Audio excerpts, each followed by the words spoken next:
Hello everyone, Sterling White here. I did just want to do a experience share and also quickly check in. I trust that you and your families are health, well, and also safe too. And so just want to do this experience share, and here you can see, love this quote, believe you can and you're halfway there, by Theodore Roosevelt. Comment below what is one of your favorite quotes that you may live by. So this is just the on-site office at an 80 unit that I have here in Indianapolis. And yeah, so earlier I did a live stream that was just on when I made the transition from single family to multifamily. And with that first deal, that was a 46 unit. So if you're just now coming across me, one thing, yes, I am bald.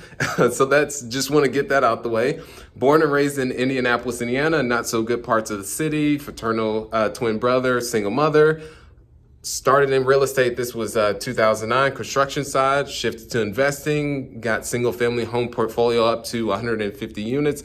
And that is where the community manager usually does sit. Office is closed down for operation purposes. I mean, from the standpoint of residents being able to come in and just sign leases and all that, a lot of it's done virtually. On the outside, there is a place for them to put the rent payments, but other than that, everything is just solely for on-site staff, because we're still in a way a essential business, or actually we are essential business.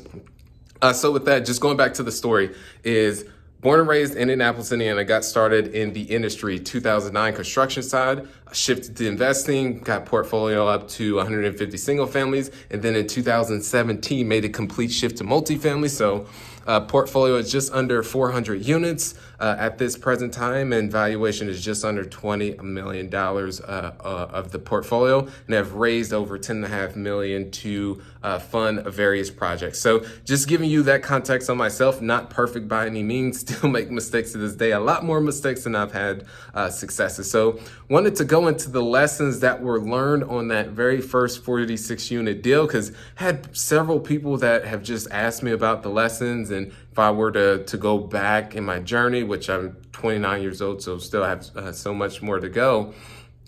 And one, I would still start with single family, because I learned so much through that, and then was able to take those experiences and apply them to the multifamily space. And so just going into that first lesson on that 46 unit deal. So one thing that I realized is that be willing to make the pivot.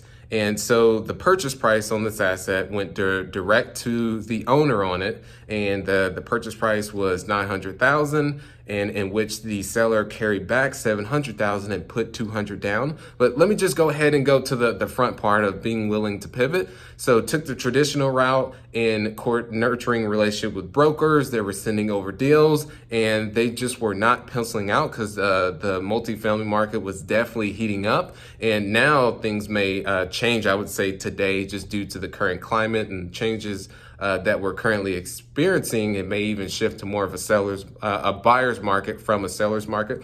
That's a whole nother conversation in itself. So had brokers sending over deals, they just were not penciling out or even coming close. People were paying top dollar. So decided to go direct to owner and beat the brokers to the punch. So that was the being willing to pivot. And then the second is that sales is everything.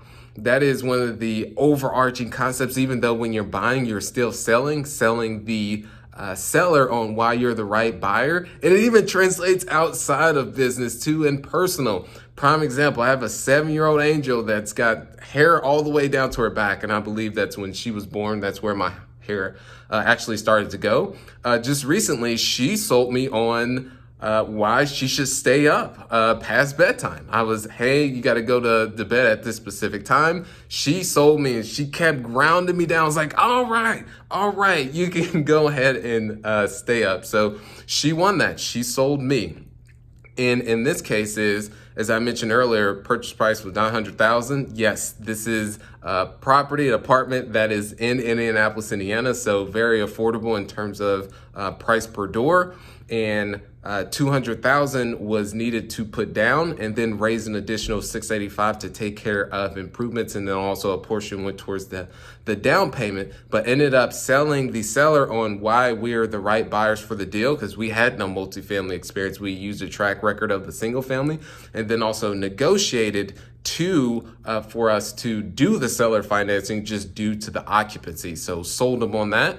The third is expecting the unexpected, expecting the unexpected. So once it was acquired, had a very horrific winter that was very brutal. So with that caused some delays in the renovations, which ultimately affected our timetable and being able to push up the push up the rents, which full cycle with being able to provide the returns out to the partners too. So through the course of that, at the end of the day, ended up getting ahead of the project and then also selling it to get a great return as well. But at the end of the day, is expect the unexpected, because there were also some complications with the boiler too. Ended up having to replace those, which was not assumed that we would have to do that. So just always in just a learning lesson is, one, always raise the necessary cash, and then in the assumptions of the rehab, especially if it's more of a heavy lift type project, to put more of a buffer into the assumptions. Let's say the total renovations is expected 700,000, put about 50 to 60,000 more. Just depends on the age of the product and the type of rehab. And then the last but not least, gosh, I don't want to forget this. Okay, I remember relationship. Yes, relationship. So not making it a transactional with the owner. The relationship is what, one, allowed him to choose us as a buyer, and then secondly was able to get that seller financing. So just wanted to share those takeaways with you all.